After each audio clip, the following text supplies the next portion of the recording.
at some point we are going to have to do a whole show about how good this show sounds.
All right, everybody, welcome to Downballot. We do this show live every Tuesday, 7:30 p.m. Pacific, right here on Twitch, twitch.tv/EchoPlex Media. I'm producer Dave, and you can find me on Grindr. And this is the Councilman. You can find me at @THE_Councilman on Twitter, broadcasting live from the biggest small town in America. Welcome, everybody, to Downballot. I hope you stay tuned with us tonight for the second part of our local show, Local Love, fabulous music and guests and shenanigans with producer Dave and friends. So please stay tuned for that.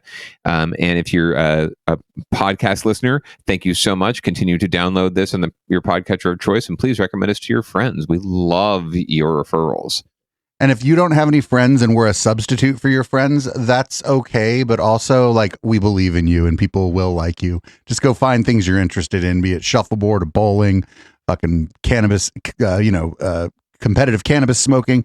Your people are out there. Yeah. Before we get started today, I spent the afternoon, as I usually do on Tuesday, shit posting on Twitter. No shit. Yeah. That's my Tuesday. I usually don't like spend like work hours like doing that, but Tuesday afternoon, I spend it shit posting on Twitter. Any nice shits that you dropped that you want to reference? So a couple announcements actually about the Intellectual Dollar Tree. First of all, a week from tomorrow, HK will be right here in the studio. Holy shit. And there's some things that we'll say call it a half sister podcast to the Intellectual Dollar Tree, half competing podcast. One of their hosts and I have some disagreements about tone and approaches to things and ways we treat people who are charlatans who seem polite. Interesting stuff. And we're going to hash that out probably over the weekend, do a pre-record, and then we'll run it the first hour of the Intellectual Dollar Tree, but we'll start that one an hour early because since HK is going to be here in the studio, and he never is because he lives in San Diego now, I'm not going to like we'll run it an hour early and we'll just go from 7 with the two co-hosts here. That should be a lot of fun. I do like the person I'm going to be talking with. It's not like that, but we certainly have some pretty interesting disagreements about certain characters in they call it the heterodox sphere, and whether or not someone being generally nice is important at all if what they're doing is propping up a bunch of frauds and hucksters. So it should be a really interesting conversation, I think. So you would say you have a professional disagreement with this guest? To the extent... You know what? Actually, the only show that makes any fucking money probably is the Intellectual Dollar Tree. So yeah. Or shall we say a semi-professional disagreement? It's probably just more a matter of like personal disposition and there you go, ways of doing things. But it'll be good. It'll be a good conversation. I like him. I'm not going to say who it is because I'd like it to be a surprise for everybody. Although, if people have been watching my Twitter, you probably know who it is. But I look forward to it. Make sure if you do visit Producer Dave's Twitter thing, make sure you check out the tweets and replies because that's really where the real juice is. The stuff he pushes out just for, promotional purposes for this show and others, it's great. I love it. But the real juice is in the replies. So make sure you're checking all those. And also for people interested in Conspiracy Bingo on Friday, we have I'm not even kidding, we have the recording of Austin Bennett's last fucking court hearing. Oh, snap. How recent was this? End of March. Oh, beautiful. It was the one where the fucking judge said that he needs to be evaluated. You probably have someone getting bingo within like 10 minutes of that one starting up. Or well, at least 10 minutes of testifying. He didn't get to do a Facebook Live actually in the court. He was shut down, but it was interesting because he did try to do his usual kind of routine. And the judges were like, "We're not here for that. I need you to see this doctor to see if you're competent to be your own attorney or to stand trial at all." And he did not like hearing that, let me tell you. So he did represent him. He did represent himself in court. He kept calling it pro per. I'm going pro per. I'm going like he's some kind of fucking legal expert. I don't even know if that's what pro per means. I'm representing myself, but that's like not what's important. What's important is that it's great. You got to hear a judge tell him that he needed to go in for a fucking like a mental health evaluation before he represents himself in the trial. Oh my. So, yeah, we're gonna have a lot of good shit coming up this week. Also, Media Wench is out for Thursday, but I have a great co-host joining me. First time co-host Mark from the Ultraviolet podcast is gonna be hopping on. I've been on his show, and I figured I'd return the favor by making him watch Fire by Night. So beautiful. So Cults and the Satanic Panic are in good hands. Yeah. And so we just got a lot of good stuff coming up the next couple of weeks. So if you only listen to Downballot, you should check out our other stuff. We don't have a guest 100. Tonight for Local Love, but Chip did come over last night and we kind of dialed in the little, well, not little, there's a fucking 22-inch touchscreen now where the laptop used to be for the co-host. So, yep. And you can see everything like real clear on it. It's fantastic. And we dialed it in and he was able to, he logged into his Twitch on it and stuff. So he should be even better tonight as a co-host. So there's a lot of cool things going on around here. Nice. And to the extent that I had to spend money on this touchscreen, which I barely had to because it's like some weird off-brand that nobody knows what it is. I do want to thank the patrons and the people who subscribe to the Twitch channel, people who throw bits, people who give direct donations. I'm getting more and more direct donations lately, which is great because Twitch, the split ain't so good. So for direct donations, folks can go to Patreon. The direct donations, just you scroll down, hit donate. It's streamlabs.com/echoplexmedia. Or just go to echoplexmedia.com/support, and there's a couple ways to give us money. You can do Venmo, Ko-fi, there you go, Streamlabs, PayPal. Most people use Streamlabs, though, because it's right there during the show, and they get a little GIF on the screen when they donate. It's a little kitty floating on a piece of weed in outer space. So, I mean, if that's not a good reason to give us $3, $5, $7, I don't know what is. That's through Streamlabs if you do that. Very appropriate. And just some real quick Down Ballot news. Last month, for the first time ever, Down Ballot increased its viewership more than 100% month over month. So we have 2 viewers now? Yes. or I'm sorry, podcast stats month over month. Not okay. I don't really track that. It's hard to track individual shows on Twitch because there's 2 shows tonight. But yeah, it doubled. Right. It doubled month. That's over fantastic. Month, so that's good. Well, thanks to both listeners for downloading. And, but no, we're, to be in all seriousness, thanks to everyone who listens, and please again share with your friends, especially. I mean, obviously we cover a lot of local news out of the Bay Area and the South Bay, in particular, and San Francisco. But if you're no matter where you are, all derp is local. And if you want to share us your local news stories that you think are fantastic, go into the Discord and Bay Area News and drop them in there, and we will absolutely cover them. We're always looking for good stories. Oh, yeah, so, yeah. If you're outside the Bay Area and you drop a crazy local news story from your area, we'll definitely fit that in at the end. One other thing real quick, because we don't have enough going on here. It looks like historian Matt and I are going to start yet another show. But this one's going to be technology. We'll be talking about probably going to lean a little hard. I'm going to lean a little hard into open source, but Matt has some other things he wants to talk about. We're not sure if we're going to be doing it live or just putting it out as a podcast, but yeah, we're starting to work on that. We're going to have a little meeting about it on Saturday over ye olde Video Ninja, and probably June before it actually goes up, because we want to make sure we have branding and kind of know what direction we're going and stuff. But it should be good. And Matt's a great co-host, really smart guy, and it'll be nice to have a project maybe where he can take the lead on it. So swanky, that's fantastic. Well, more news to come, folks. Shall we get into it? Yeah, let's get into it. What do we got for leading? All right. Leading off tonight, it looks like driverless cars are the new future, and our Google overlords are watching us. But it doesn't look like the PD is quite ready for that in San Francisco, as driverless cars have been unleashed on their city, and they're having some issues with policing them. A future is here, and it has everybody talking tonight. A video showing a self-driving car getting pulled over by police in San Francisco has gone viral on social media. NBC Bay Area Stephanie Magallon spoke with the man who took that video and has the story. It looks like an ordinary traffic stop. The officer gets out to speak with the driver, but then ain't nobody in it. It turns into the scene of a futuristic movie. Well, I was super surprised. I mean, one, because I haven't actually seen one of those cars actually drive autonomously. He and others thought the cruise car was evading police after getting pulled over. Everyone, including police, were laughing. I think that they might have been embarrassed because a lot of people were looking at them at the time, or they just thought the whole situation was funny. It turns out the cruise car was pulled over for having its headlights off. In a tweet, Cruise says the AV yielded to police, then pulled over to the nearest safe location for a traffic stop, and added they work closely with SFPD on how to interact with these vehicles and have dedicated phone numbers for them to call. But experts say the clear confusion in this video shows that better protocols are needed. Clearly the police were confused. They didn't know what to do. We need to have processes and protocols and standards that cars can actually communicate. Maybe there's a switch where the cars can be stopped by the police. Professor Nog also says there should be a bigger effort in training officers and other first responders on what to do with these self-driving vehicles in different scenarios. Cruise started offering free nighttime rides in San Francisco earlier this year.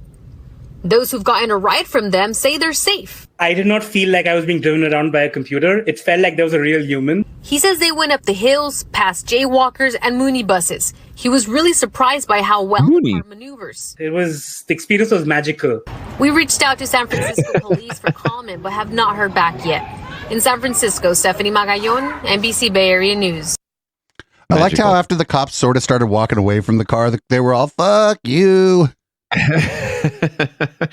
I did like if you look at it just objectively, it looks like the car's trying to like get away from the cops, right? Like, keep following me. Well, this is the new world order. So it's Cruise, not Google. Sorry, not Waze or whatever their self-driving Waymo or whatever their self-driving car is. Waymo, thank you. Have you taken a cruise before? It sounds magical. I've not been in a self-driving car. I've been in a car that supposedly is self-driving, but the person driving it was driving it. Okay, so the override was selected. How do you suppose? I mean, to me, it's like the idea behind these cars is that they're on autopilot because they should be obeying all traffic laws and regulations, right? And they should be able to. I mean, if their headlights are off, they should be on. Like they should be on some sort of sensor, right? Like it would seem like these cars wouldn't break the law, right? That's kind of the idea, or maybe not. I don't know. If I was the cop, I'd have just reached in and turned on the fucking headlights and like tapped the thing on the back, said, "Get out of here, get on your way," right? Like it's like you would with anyone else, right? Like a cop. I mean, unless you're black, of course, the cops will usually just pull up and say, "Hey, turn your lights on," right? If you're black, of course, they get out of the car and shoot you. But that's the way it is. All right, well. Yeah, when I used to drive, I had a funny experience where a cop pulled up next to me and he's like, "Hey," and I'm like, "Oh shit, my exhaust." And he's like, "No, actually, your car sounds great." He's like, "Turn on your headlights." Right. And then he like stomped on the gas at the fucking when the light turned green, like he wanted me to race him, and I'm like, that's entrapment. Fuck you. Yeah, gotta love that, right? They're all ready to make it a drag race, but don't try to do that to them. No. Do as I say, not as I do, I guess. Yeah, you know what? There's a lot of like every person I know who has like a fairly late model car, even if it's not driverless, the headlights just turn on when it gets dark. Yeah, I mean, a lot of cars nowadays, you can't turn the fucking headlights off. Like you just turn the car on, and they're just on, right? So you have no option. I rented a car recently on a vacation, and I'm like, my car's a little older, right? It's like 10, I think I've had it 10 years now. But at the time it was top of the line, as far as interface, right? Driver interface. I can't figure out with this new car what to do. Like it's all on a computer screen, and you have to cycle through a bunch of pages to get on the touch screen to find, figure out how to aim the ventilation system so it doesn't blow you in the face. Anyway, long story short, I'm a noob. But we'll figure it out soon enough. And if I have but I don't know if I'm really going to be able to give up the control that easily to the driverless cars. I might have a little issue driving around in one, but we'll see. I have to be a sort of taxi driver anyway, so it's kind of a control thing. I think most people's first experience with driverless cars is going to be getting in one that's going to be like an Uber or a cab or something like that. And so I think people will be like, if people are even going to have their own driverless cars, which once you get rid of the driver, I see less and less point in actual ownership of the car. Unless you live like outside of a city, there'd be no point. Like, why would you own the thing? Why wouldn't you just rent time?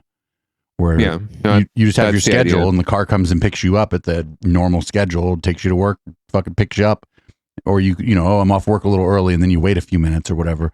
But I think people will be eased into it through things like, rideshare services. So if people do end up buying their own car, they'll be familiar with self-driving cars, how they operate, and kind of like what they do. No, 100%. And there's a tie in here to public policy too. Just what you just spoke about in terms of people using rideshare and why own a car, right? And there's so many, no matter what study or survey you look at, so many quote unquote young people are the Gen Zers, right? The Gen Nether regions or whatever's. They're all saying that why own a car, right? And they're going to be using this service. And so we're using land use, right, to say, well, we don't need as much parking in this building. We can build more housing in this parking, right? Or in this building, we can build more opportunities for people to live and to work in this building as opposed to space for cars, right? So I think it's a good thing from my perspective. And if we can figure out how to deal with this new technology and make sure it's accountable and does all the right things and doesn't and keeps everyone safe, then I'm all for it. And the smartest, funniest co-host of the show, The Chat, is saying, well, this is all well and good unless it's at the expense of better public transit infrastructure. And that's generally my take. I have a feeling because America's like a big car culture kind of place, especially California, that a lot of this is going to like even Elon Musk hates public transit, right? He is on the record saying that it's gross or some shit. And it's like, you've been on light rail, dude. You fucking eat off the floor in the light rail. Shut the fuck up. But, so in California, and I think this stuff's going to be kind of in lieu of proper public transit. And I mean, I guess that's okay if the cars are efficient and the energy is coming from somewhere efficient, and you end up with more than one person in the car, maybe like on, longer trips or whatever. But I think it's going to be used almost as an excuse to not properly fund like rail systems. And I think that's long-term fucking stupid. It seems like the mentality and the preference here is for more personalized transportation, right? And not communal, anything really. Like it's just California in general. It just seems like a very selfish kind of a community when it comes down to it. So, except in places like San Francisco is a rare breed, just because it was developed and was built out at a time when, it's just so dense, right? That public transit was a thing and was built into the infrastructure of the city. Whereas just about everywhere else in California, you're kind of grafting public transit onto an existing infrastructure that's built around the car. So it's already starting from behind. It's a really hard sell to supplant it. And I think you're right. And from what I've seen, the resistance to public transit's always like, well, we can do these people movers, or Elon Musk's got his, got the tunnel or the boring project, right? But yeah, it's all about, like, I want to sit in my own little sanitized container and go for where I want to go, and I don't want to have to stop where all these other, basically brown people want to stop. Well, and we also saw, like, in Vegas, right, when he had that demonstration of the tunnel, there was just an instant traffic jam. Do you remember? Yeah. And then, like, it occurred to me when I was watching that, I'm like, what if one of these cars blows up? How do you even get out of this tunnel? There's like not enough. You could run, I suppose, but there's barely even room to run next to the cars. The tunnel's barely wider than the cars. Like if the tunnels for the individual people movers and shit were going to be feasible, they'd have to be like, 2 lanes wide for every lane for cars. Otherwise, it would just be completely unsafe. It would be a death trap if there was a fire down there. Right. And so it's like that. It has not been thought out very well by whoever's working for Elon Musk, who is thinking and causing him to have money. Yeah, well, and then what if there is a backup, right? Like you said, like, are we going to have like a bunch of parallel tubes, or is it like if it's just one tube and one person gets backed up, then the whole system gets backed up, and then where are you, right? So, yeah, lots to be figured out with that, and frankly, the studies show that it's just the cost for people movers or personalized transport is infinitely higher anyway than building a decent public transportation system. So, all right, well, that was leading off. Moving on to our favorite segment of the show, winners and losers, because there usually are no winners unless they're losers already. But speaking of losers, PG&E is the big loser, at least today. But the big losers, unfortunately, are the folks who lost their homes because PG&E neglected their equipment and it set off some fires. So we're finding out some of the consequences for them now. Announced today with PG&E and counties affected by 2 of California's major wildfires. PG&E has agreed to a $55 million settlement for both the 2019 Kincaid fire in Sonoma and the 2021 Dixie fire in Plumas, Lassen, Tehama, Shasta, and Butte counties. ABC 7 News reporter Leslie Brinkley has details into the settlement. These people spent a year bringing PG&E to justice. And I believe that's what we did here. The Sonoma County District Attorney made the big announcement that they had reached a settlement with PG&E to resolve pending criminal charges in the 2019 Kincaid fire, a wildfire that began under a PG&E transmission line in October 2019. The fire burned for 15 days, destroying 77,000 acres and hundreds of homes and structures. 6 firefighters were seriously injured. The Sonoma County DA said the most significant element of the settlement is PG&E agreeing to 5 years of oversight with an independent monitor. And there's the payout. It is significant. It's $55 million. About $42 million of that is going to be going into these communities. That includes millions to expand the Santa Rosa Junior College Fire Technology Program and requiring PG&E to hire at least 80 new wildfire safety employees. They're going to be working on vegetation management and then also system inspections. They're going to bring local expertise here to the critical fire safety work that we're doing. Some criticize the settlement for not going further. I look at it as doing the best that we could under the circumstances. You know, I mean, I'm just a prosecutor in Sonoma County. I mean, if I had a magic wand and I could wave it, maybe PG&E wouldn't exist anymore, right? But Governor Newsom has decided that PG&E is going to continue. The DA said they need more tools from Sacramento to better deal with potential criminality in giant corporations. The DA also said that PG&E still faces huge civil claims from the Kincaid fire that can now move forward. In Sonoma County, I'm Leslie Brinkley, ABC 7 News. So, unfortunately, PG&E, sure, they're going to pay this, but they're going to use my PG&E bill to pay it. So they're just going to raise the fucking PG&E bill, man. And $55 million is like a fucking drop in the bucket compared to the amount of money that was lost collectively by the communities and the people who lost their homes and the people who lost everything, right? And none of those dollars, it sounds like, are going directly to those people. I don't know that any of them have like their own individual lawsuits and insurance claims with and how much they've been made whole, right? But you could pay them the whole cost of their house, right? And they still have, like, they've lost their house. Like, they have to rebuild their house. They've lost all their possessions, all of their memories in these fires. And $55 million to pay for a fire safety program at the local junior college, like, woohoo, right? I completely agree. This is BS, and the district attorney is dead right? If she had any more power, if she was able to exert more power over this investor-owned utility, publicly owned utility, by the way, basically publicly investor-owned utility, hybrid public-private business. If she had more authority, if she had more power and clout politically, she could get more out of them, but she doesn't. And if the governor is going to back these fuckers, and if the legislature is not going to crack down on them, then they're just going to keep doing what they're doing. Why wouldn't you, right? If you were a big business. So, yeah, it's a sham, and they should be paying through the nose for this, but they won't. Well, and this is like one of the few places where I'm going to say that, like, the people in the city have it pretty good, and the people outside of the city get the shaft, because you can't burn down the concrete jungle very easily. If this happened like in San Jose, like if a whole swath of, even the east side, frankly, went up in smoke, and thousands of people lost their homes, you would see some serious fucking movement. You're absolutely right. But and it's unfortunate. It just means people, depending where you live, again, location, it can mean life and death. It could mean thousands of dollars. It could mean, everything, livelihood.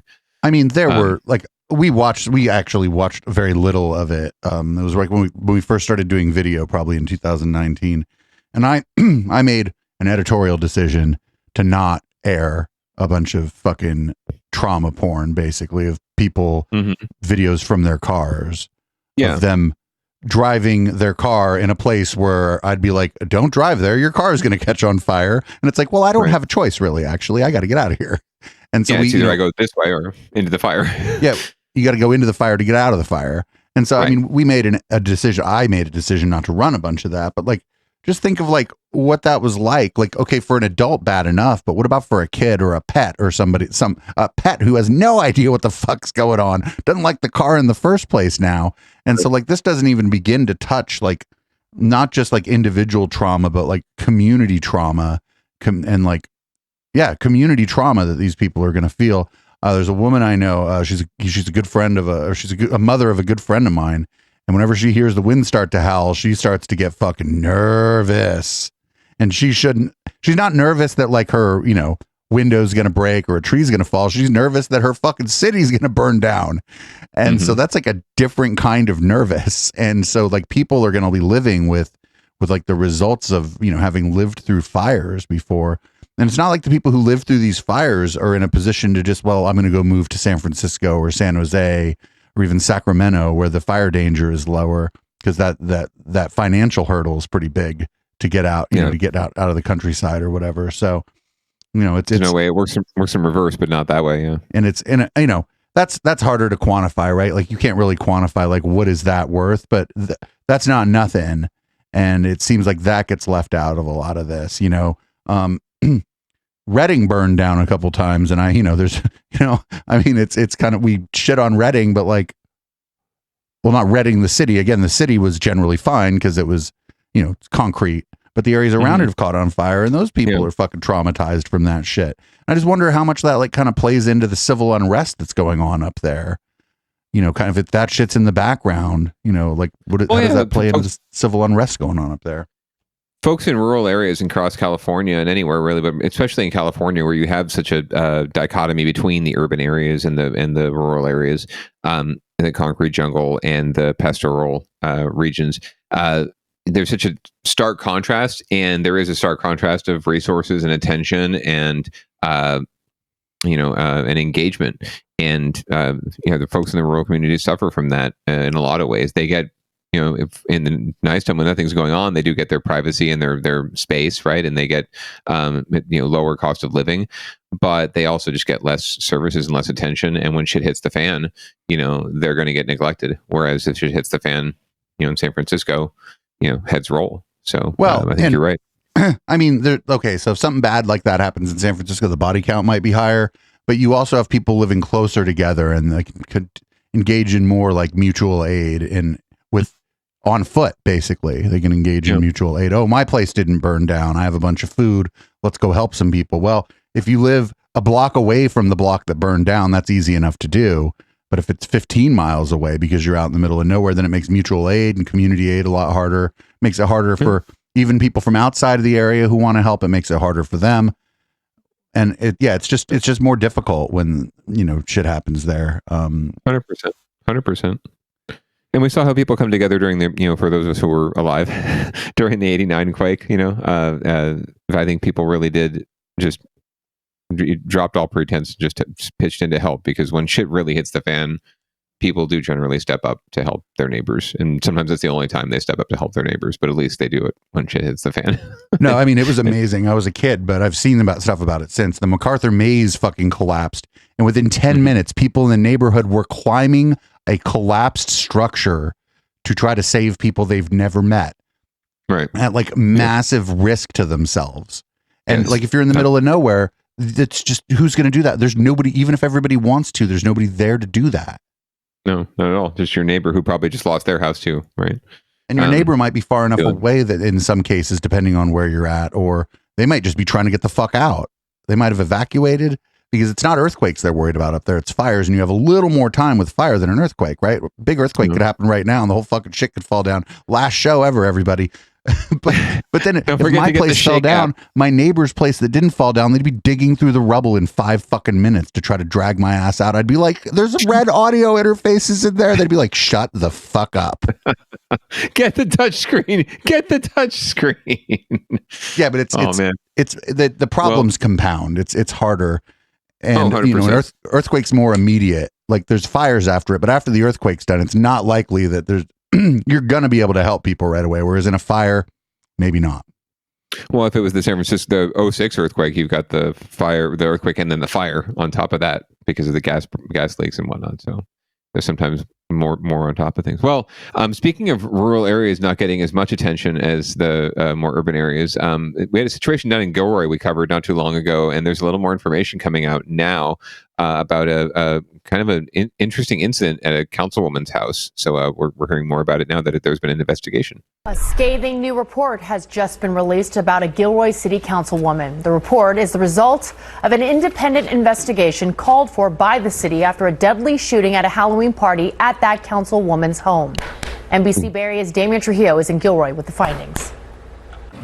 After the incident, there were calls for the council member to resign. After this report came out, those calls are now growing louder. The shooting left an 18-year-old dead and another teen suffering serious injuries. The Halloween party where it all happened was at the home of Gilroy Councilwoman Rebecca Armendariz. One person was arrested for murder, only to later be released for lack of evidence.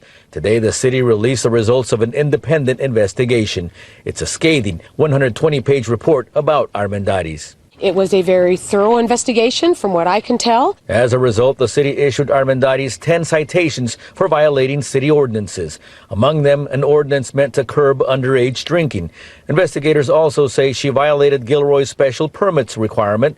The report also states that Armendariz knew more about the party than she initially let on, like the fact that she helped book portable toilets for her underage nephew for the event. I think it's beyond doubt that she needs to go now. Ron Kirkish is a longtime community activist who's been calling for Armendariz's resignation. So I think it's time. We need city council people that don't do things. Don't do crimes. Bad stuff. In a text exchange, Armendariz told me she would appeal the city citations decision. Beyond those citations, the mayor says there isn't much the city can do. Censure or removal or That was the whole point of the statement that I was trying to make, is to inform the public that this has nothing to do with the course and scope of a council member. The mayor says that's because Armendariz attended the party as a private citizen, not a councilwoman. The city posted the entire report on its website, the mayor says, so residents can draw their own conclusions. The criminal investigation in the case continues. The victim's family declined to talk on camera, but in a brief phone conversation, the victim's grandmother told me she is glad this report is finally out. In Gilroy, Damian Trujillo, NBC Bay Area News. Oh my! This could also be on Downballot Watch, but we had a packed docket there tonight, so I made it into winners and losers because there are no winners in this situation, unfortunately. Again, I don't think we'll ever know the full truth of what went down, but the investigators' report went on to say that the councilwoman's story was highly incredible, or uncredible, I guess. And not believable, which is another way of saying she was not being truthful, which is another way of saying she kind of lied to independent investigating law firm that the city hired. So doesn't look great. I want to give everyone the benefit of the doubt. And again, she didn't pull the trigger, or wasn't, maybe she wasn't even there for the party, but certainly facilitated it in some way and was not so honest about it afterwards. So, but I guess there's no, recall available in Gilroy. I thought there might be. I don't know if they're a charter city with the state, but I guess that would be the only recourse. The mayor seemed to back off from wanting to do anything as far as censuring or going after her. So professional courtesy maybe. But Roy, or whatever his name is, seems pretty intent on on getting her out of office. Well, any thoughts? I don't know. I'm kind of of two minds. It doesn't really have anything to do with her job as the city council person. And there's elections, like you were saying before, and she's probably not going to win. Like next time around, I'm not an expert on Gilroy city politics, but I'd be willing to bet that people would be like, vote for anybody else. Yeah, we'll do that. Right. She may not even run. I believe she was elected 2 years ago now, so she'd be up for re-election in 2024. So it's entirely possible she doesn't run again and she just serves out her term. But we'll see. We'll obviously keep an eye on it. But I would agree with you there. It didn't have anything to do with her job as a councilwoman or her business with the city. It really is just her personal morals and integrity that's at stake here. So it's up to her. Sometimes though, as I was taught many times going through public service, the perception of conflict, the perception of guilt, the perception of malfeasance, even if it has nothing to do with your job as a public servant, is sometimes worse than even actual malfeasance, because there's just such a gray area and folks can make up their own minds.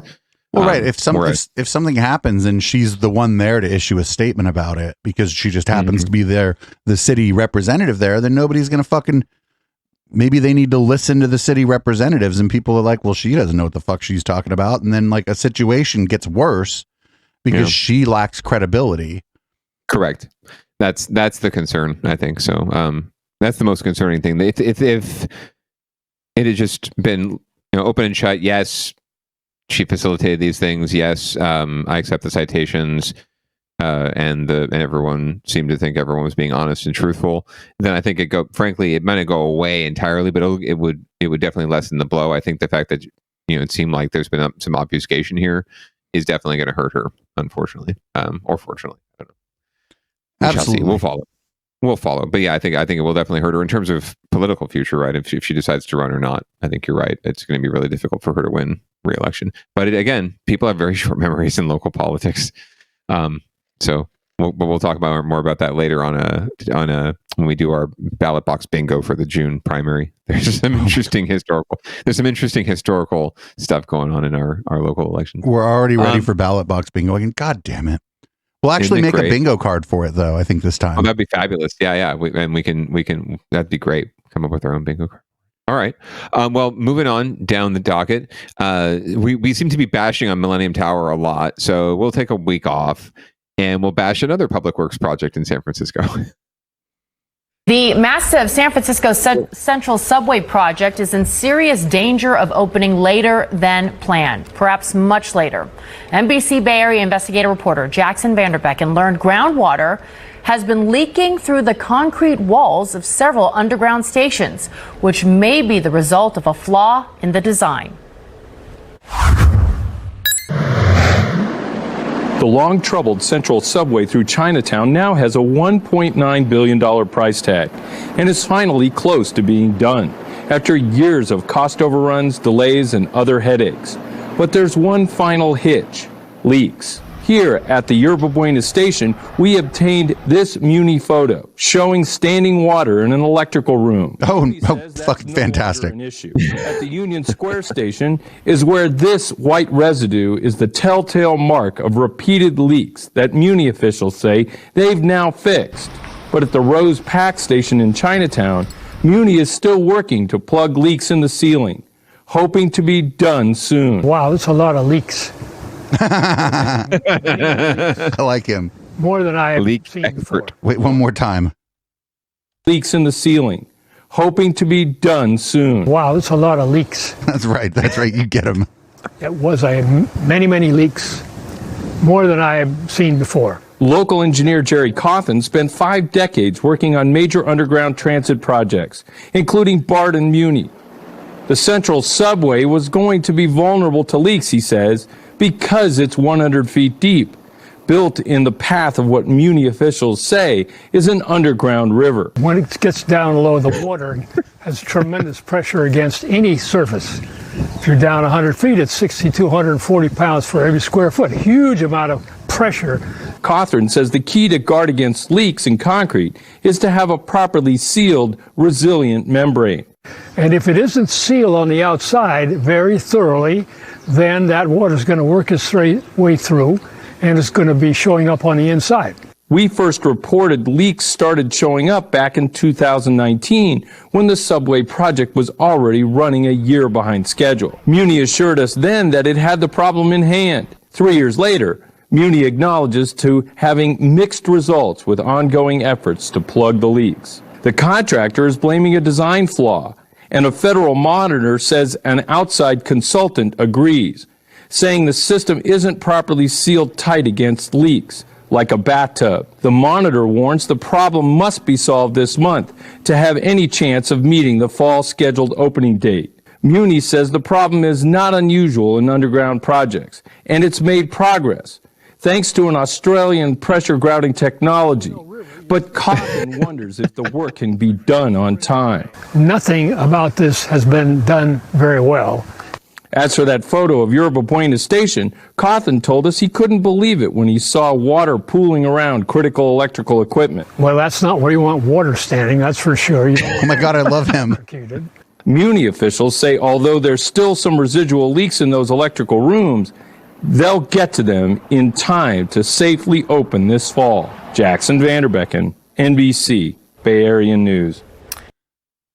That's cool. We'll just let the water pile up and, get up to the transformers. But, we'll wait on that. We'll figure that out later. That guy's great. He's obviously taken a couple punches from Public Works, too. He had the bandage on his tooth. They're probably stop talking about us. Leak expert. That story wouldn't have been that great except for the fucking guy. I loved that guy. He's like, that's a lot of leaks. Wasn't that the same dude from the Millennium Tower? I mean, the reporter was the same, but wasn't that the same man on the street, civil engineer from the Millennium Tower reports? Who's like, yeah, this is bad. This is all bad. Yeah, maybe he's their go-to because he's funny. He's great. He's a civil engineer, and he's just got all the one-liners and the zingers. So yeah, this does not look good. I definitely would not feel comfortable riding on that train, given all that's going on. Even if they opened it, tomorrow, especially if they opened it tomorrow, I don't want to get electrocuted while I'm riding the subway. That would suck. Nah, I'll ride the fucking train. Whatever. Well, this is a long time coming. This has been a long time coming for this project. Actually, is like decades. And not that it's been under construction for decades, just that they've been proposing it and trying to get community support and money and political will. But it's really just a shortcut for Muni through downtown. So we'll see. We will definitely follow results. But it actually runs through the Transbay, or not the Transbay Terminal, which is part of the Millennium Tower, Salesforce Tower complex that has just had all sorts of problems. So they really, really need to work on public works accountability in San Francisco, because they obviously are not hiring the A+ contractors on these gigs. So yeah, I was wondering, is this another case where maybe they'll learn a lesson? They probably won't. Maybe they'll learn the lesson that if you front load a little more money on something, kind of overdo it on the engineering side, overdo it. That means do the plan with the most due diligence, the plan where there's more inspectors, more checking, more verification, more outside groups taking a look at the plans, more experienced contractors and union, workers, and more to do it better. Yeah. If they'll learn their lesson. I'm curious and I don't think anybody here has the answer. Is there a public works project in the United States in the last 20 years that would be a model for this, where maybe they did front load the expense, maybe even at political expense to the people doing it, but then the project finished maybe even under budget and on time, and it's wonderful. I don't know. I don't think anybody's going to have that information off the top of their head, but if there was an example like that to point to, it would be really good to have, Yeah, no, I don't know that there is one, frankly, but if there are out there, if anyone knows of one, please do. Like the big dig in Boston comes to mind, where they were digging like a huge hole, tunnel to put a freeway under downtown. Same thing, over budget, over many more years. It was so far behind that by the time it was finally built, like the car is pretty much obsolete now. But they have it. They have the big tunnel now. So yeah, no, it's a pretty standard thing in public works projects, where they don't ask for the money that they need up front, or they're just not, because they don't have the will to ask for that much, or because they just don't do the fucking math and figure it out that you're right, the investment needs to come up front, so you do it right the first time.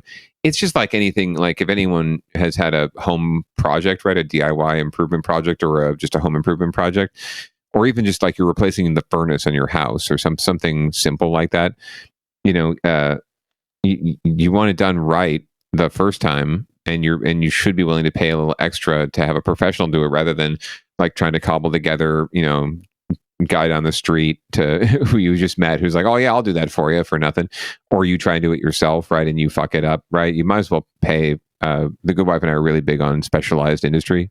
Pay the professional up front to do it right, rather than wasting your time and your money doing it wrong and then having to redo it. Yeah, my folks had to have the stucco redone on their house. I can't even imagine how much that cost. But they did not go with the cheapest.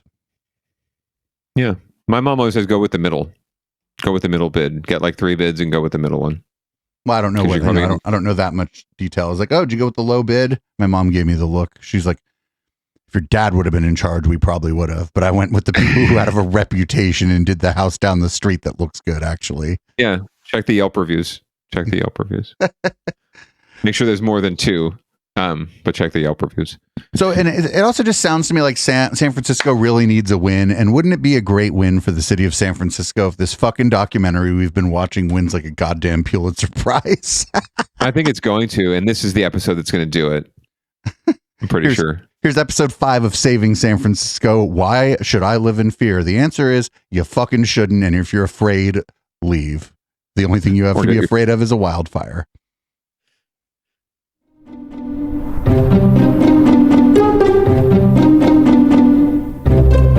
music is going to win an award. I like a good mystery. I think I was 12. Oh, it was like mystery music. First Bond came out, and I have been a fan since seeing that first James Bond, followed closely by Indiana Jones, which is a similar bad guy adventure.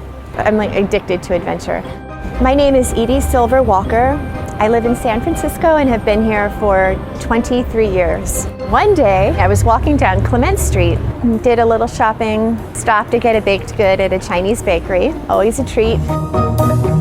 While I was there, I pulled out my phone and saw a crime and safety alert from the app Nextdoor. It was a very vivid... The crime and safety alert was like suspicious person. Piercing black person, blue eyes, kind of troubled blue eyes. A federal warrant was issued today for his arrest. He is homeless and often wears layers of clothing, including skirts, dresses, and jeans and hats. Oh.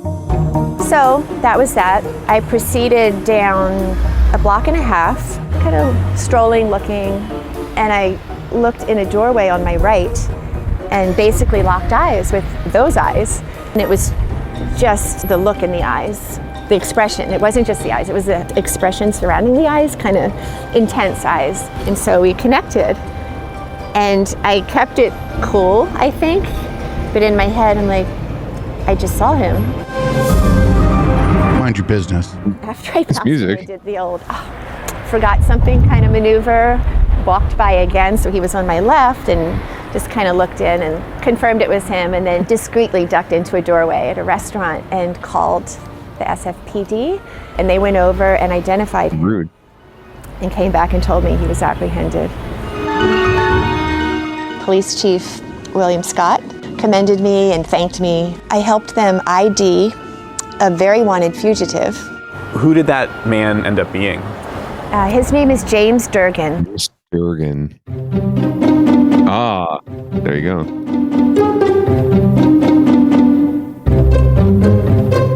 He had federal marshals trying to find him. My post on Nextdoor was the reason he was caught.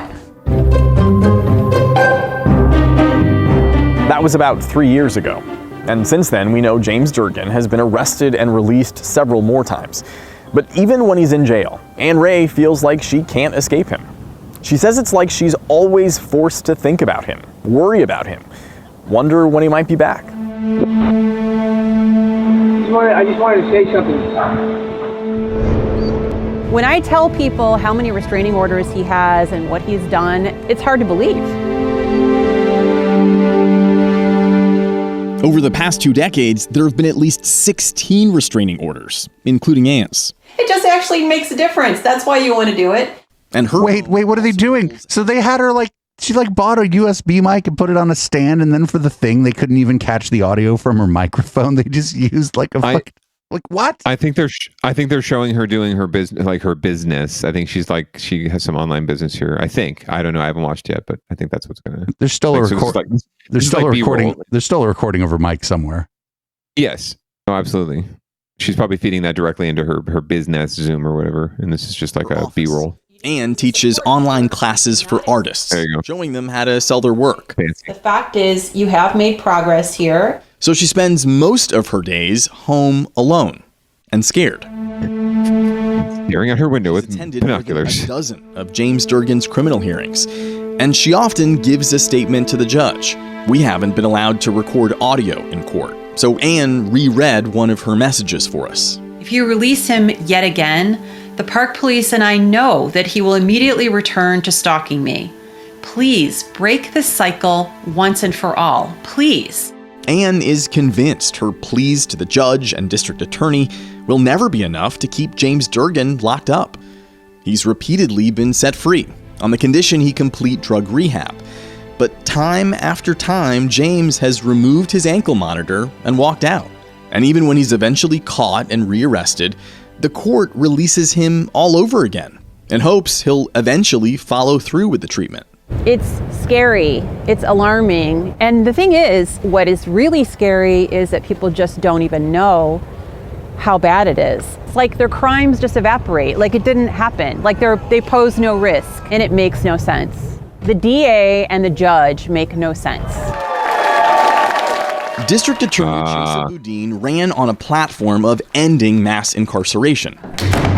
And in the 2 years since he took office, San Francisco's jail population has dropped 30%. That is, in part, due to new safety protocols to minimize overcrowding during the pandemic.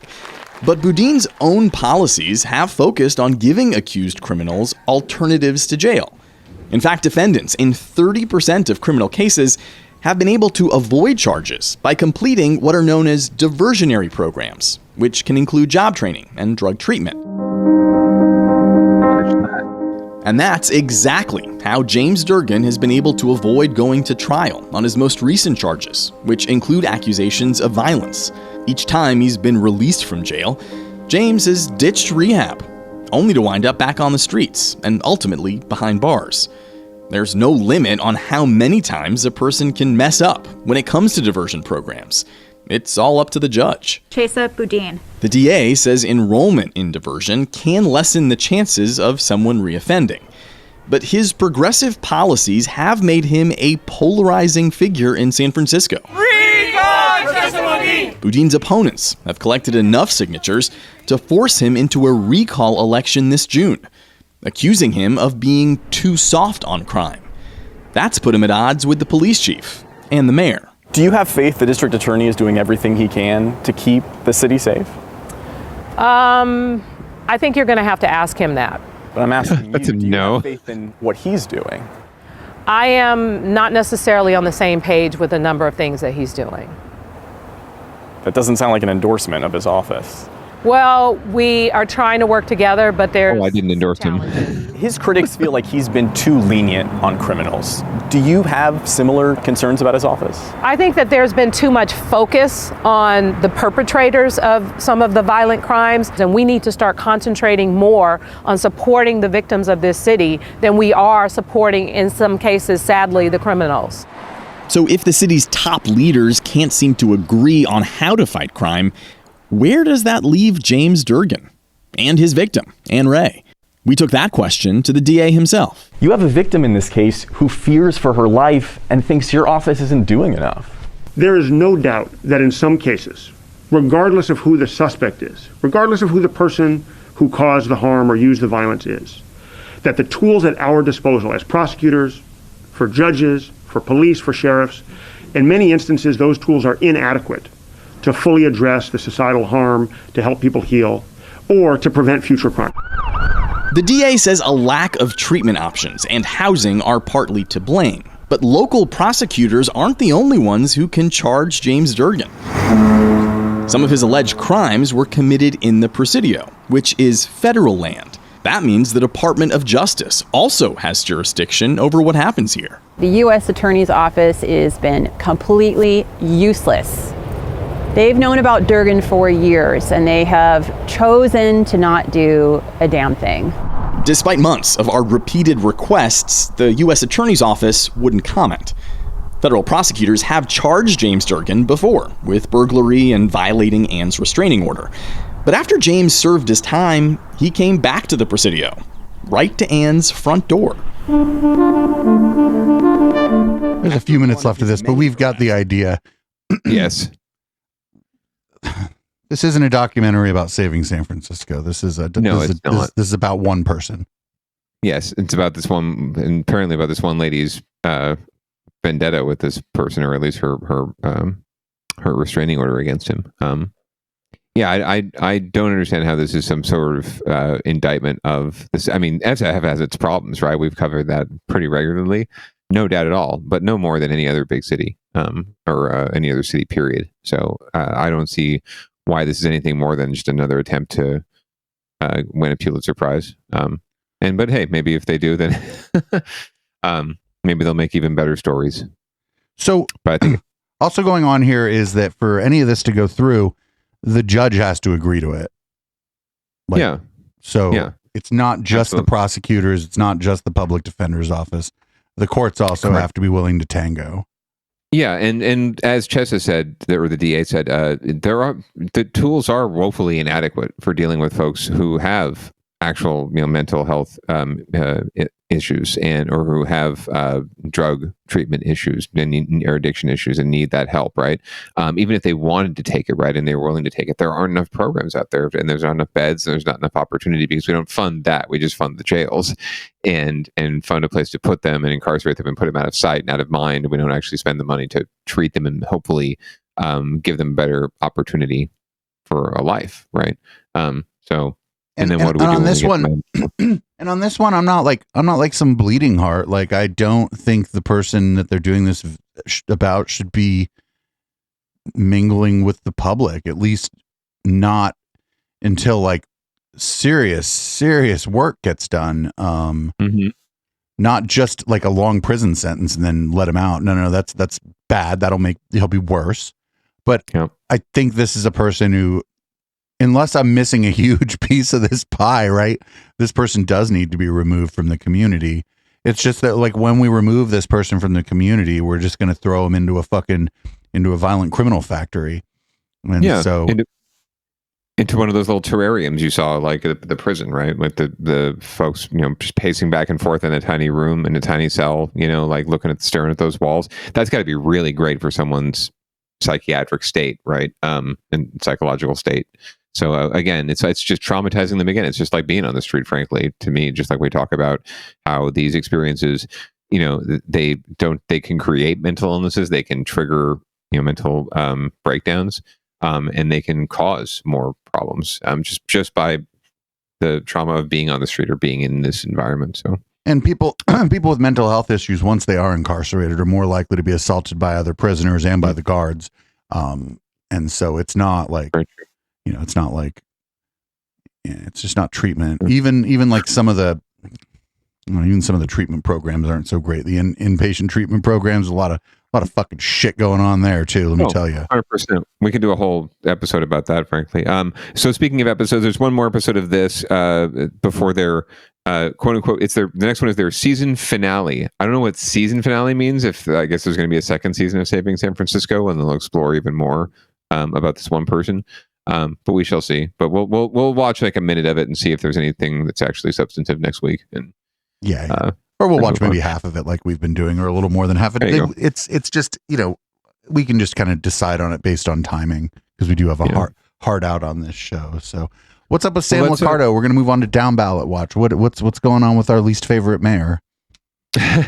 Well, crimes are on the rise apparently. To be honest, homicides on the decline in San Jose. Not that we have had a huge homicide problem in San Jose, but a lot of folks are making a lot of hay out of the spikes in certain violent crimes during the pandemic, especially domestic violence and things like that, and things of that nature.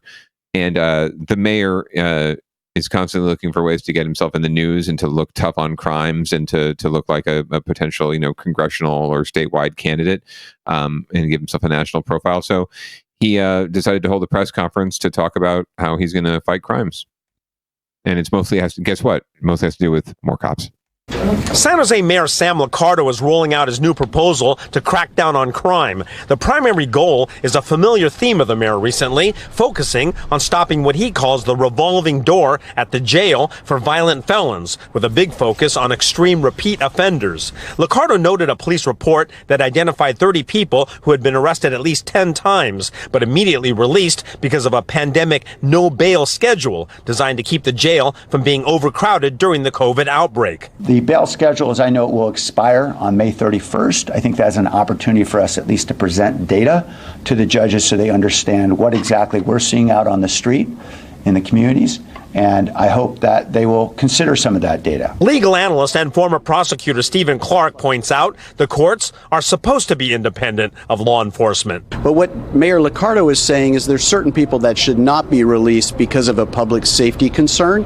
So law enforcement needs to communicate that early on to the courts if they want to have a partnership here, not just blame the courts when someone leaves or doesn't come back or commits a new crime while they're out on some type of release. Liccardo's plan also calls for getting more state and federal funding to expand drug treatment programs and give judges more options in sentencing, noting that many drug addicts, particularly meth users, turn to crime to fund their addiction. Right now, for example, the state has made available a $2.2 billion fund to address mental health and drug treatment needs. Clark supports that. Addressing that through rehabilitation and treatment is the way to go here. I think it'll be a big, important factor in decreasing violent crime. The mayor's plan would also help small businesses boost their security technology, not only to protect the shops, but to provide better evidence in burglary and robbery cases. City leaders say they'll address the plan over the next few weeks. In San Jose, Robert Honda, NBC Bay Area News. That was kind of an interesting juxtaposition there. After, like, they were like, "Oh, this is going to be, we're going to do different kind of programs," and then we just heard the fucking San Francisco one complaining about the different kind of programs for people. Like, that was an interesting juxtaposition for sure. Very much so. And we also, this is all playing out amidst a DA's race here in Santa Clara County, where you have a public defender, Sajid Khan, challenging the incumbent Jeff Rosen, who's a friend of Liccardo's, and has been very, very active on this front and trying to appear tough on crimes, right? But also really taking the tack of more almost mandating, folks with these mental illnesses, folks who are experiencing recidivism, right? Almost mandating that they be put away permanently in a way, and given more tools to go to law enforcement to put them away and keep them away, right? So they don't commit more crimes when they don't realize that the system is what's really causing them to continue to cause crimes. Like you said, you're putting them in this mixing bowl of criminals and crime peoples. And so obviously they're just going to talk about committing crimes and doing more crimes, and you don't really give them a lot of opportunity once they get out anyway. So it's all well and good to talk about it, and it's all well and good to have a 5-point plan.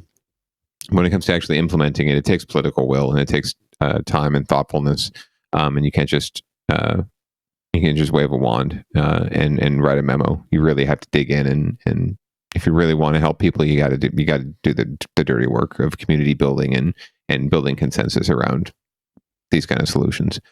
Because people's first instinct is still, and you look at all the polls, people's first instinct is still more cops. I want to see more cops in the street. That's going to solve the problem. Put people in jail. That's going to solve the problem. That still is, at least in areas like San Jose and pastoral Santa Clara County. That's still the prevailing wisdom. So we need to change that. Okay. This is not Nancy Pelosi test negative for COVID, but this is actually, the next story is actually, so because Sam Liccardo is so, tough on crimes, he gets himself invited to, press conferences at the White House about ghost guns. Chat said he's a clout chaser. While trying to make our streets safer from gun violence, that's the goal today of a summit featuring both President Biden and the mayor of San Jose. The result, new measures targeting so-called ghost guns. Those are unlicensed, untraceable, homemade weapons. NBC Bay Area's Scott Budman joins us now, and I know you spoke to the mayor. What did he have to say? Well, Jessica, Mayor Sam Liccardo of San Jose says progress was made to try and curb the number of those untraceable guns that officers say they see at crime scenes. They're called ghost guns, partially because they have no serial numbers and they're assembled from kits. The new measures announced by the president would require commercial makers of the gun kits to be licensed, and requires the individual parts that make up the guns to be classified as firearms under the law. Sellers would have to be licensed as well and would have to run background checks on the buyers. We're seeing these proliferate in cities throughout the country, and the efforts that the president announced today will be really critical for cities like San Jose that are working mightily to halt gun violence from these weapons. Of course, since they're untraceable, these guns are only being used essentially to commit crime. Now, there are critics, including the NRA. They say the new crackdown will do virtually nothing to take guns out of the hands of criminals.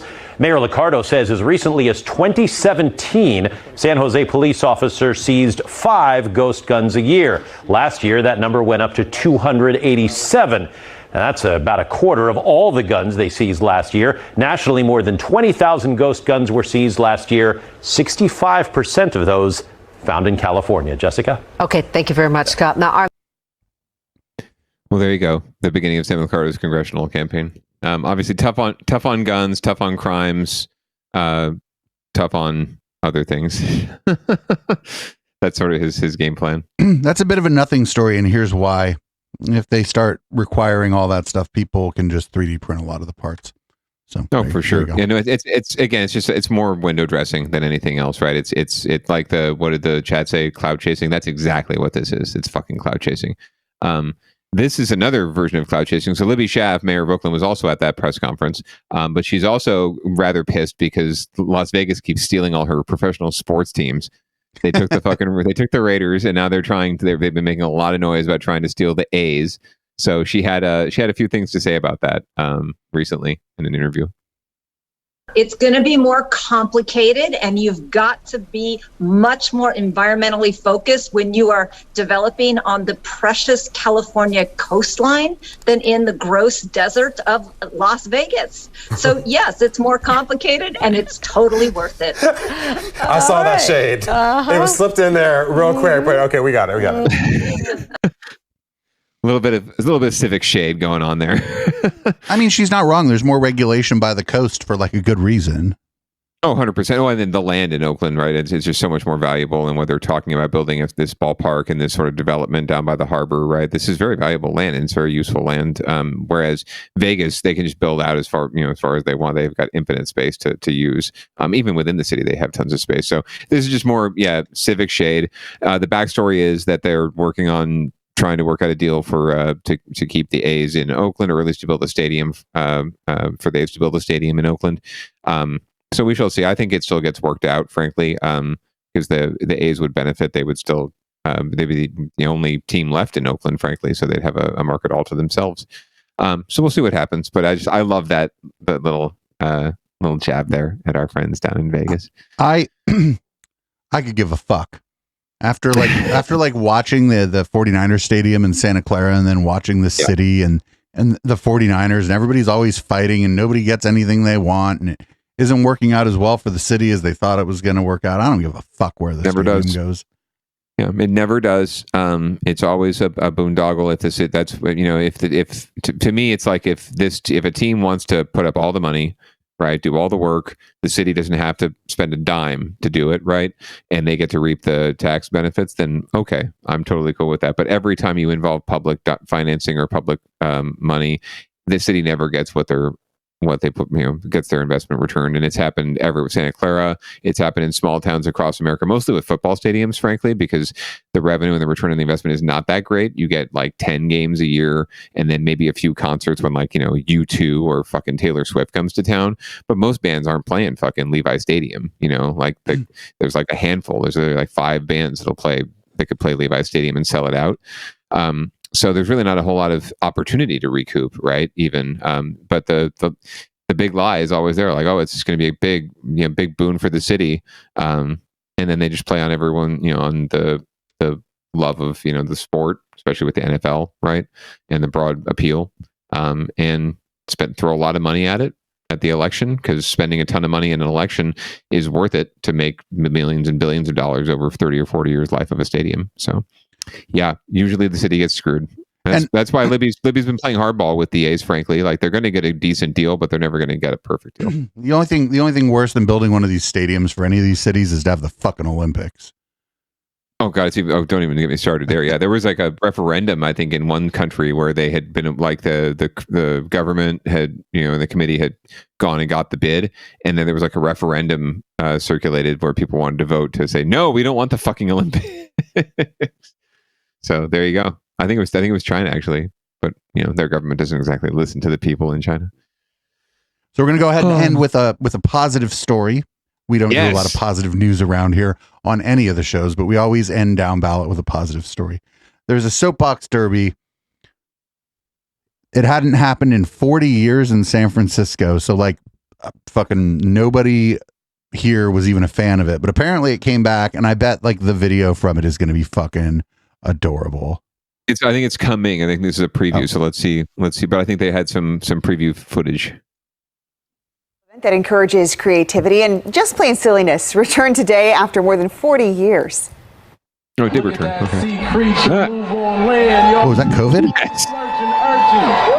They're hauling ass. Thousands of people came out to McLaren Park this morning in San Francisco to watch the Soapbox Derby.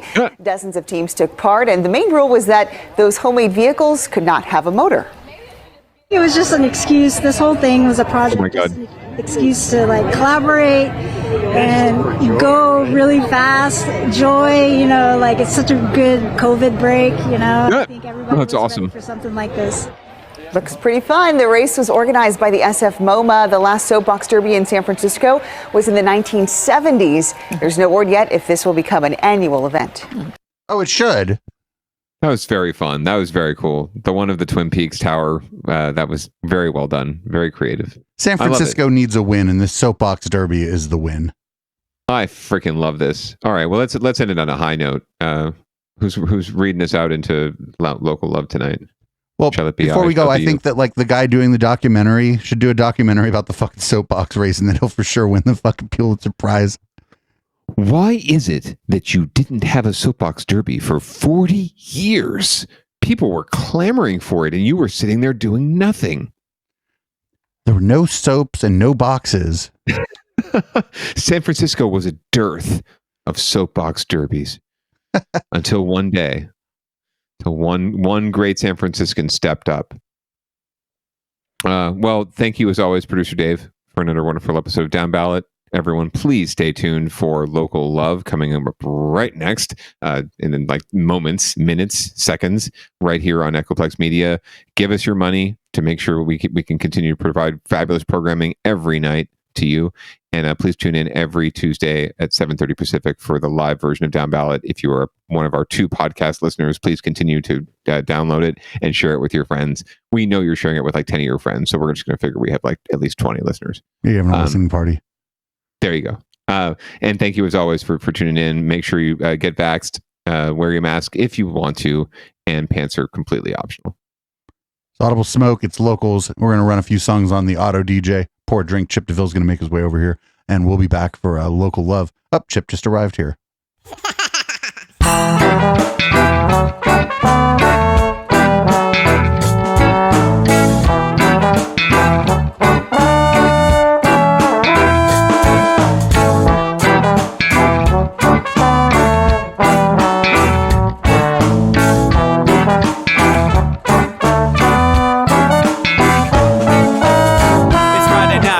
Time to get the party started. Pick up my phone just to check and see who's calling. Dress up real nice for the ladies at the bar, and I'm driving in my car just to get to where they are. Here at the local scene is where I plant my feet. It's where I smoke my cigarette and I hold my drink. I look at all my friends, they're all blazing greens. Here at the front of the stage waiting for MTV. Where are those guys who's standing next to me with a pipe in his hand ready to blaze for me? About 5 minutes later we're all singing Queen. Now get the fuck up on stage, man, rock the scene, yeah. We do what we want, and what we want is to jam. So sit back and enjoy the band. We do what we want, and what we want is to jam. So sit back and enjoy the band. Enjoy that band. I turn and head back to the bar for a refill, man, because you know where we are. We're headed out to the car to smoke another one and another one. Now just when the magic starts kicking in, I hear relapse playing, you know it's time to head in. Alright everybody, now it's time to grab a new drink. Spark it if you got it and then pass it to me, yeah. We do what we want, and what we want is to jam. So sit back and enjoy the band. We do what we want to do, and what we want is to jam. So sit back and enjoy the band. Enjoy that band. Last up on the bill for the show tonight is Down and Dirty at 5, so we're headed outside to spark up another joint. Now who's got my lighter? Stoner E, of course, shouldn't you be inside? I'm all up in this bitch, being who I gotta be. I'm fucked up like the U.S. economy. The truth is that I don't think logically. Stoner E take you on a psychedelic odyssey. Now inside motherfuckers is rockin' me, and outside shit we smoke a lot of broccoli.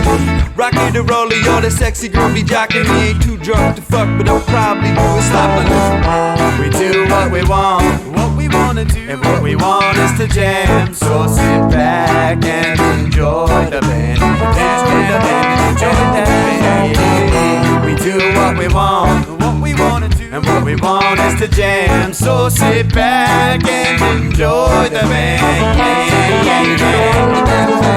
Molly say that he like jamming and he hope he like jamming too. Well, I gotta say, thank you, Bob, we do. Yes, I gotta say, thank you, Bob, we do. Well, Bob Marley said that he like jamming and he hope we like jamming too. Well, I gotta say, thank you, Bob, we do. Yes, I gotta say, thank you, Bob, we do. Yeah, we do what we want, and what we want is to jam. So sit back and enjoy the band. We do what we want, and what we wanna do, what we want is to jam. So sit back and enjoy the band. Enjoy that band. We do what we want, what we wanna do, what we want is to jam. So sit back and enjoy the band. Enjoy that band. We do what we want, and what we want is to jam. So sit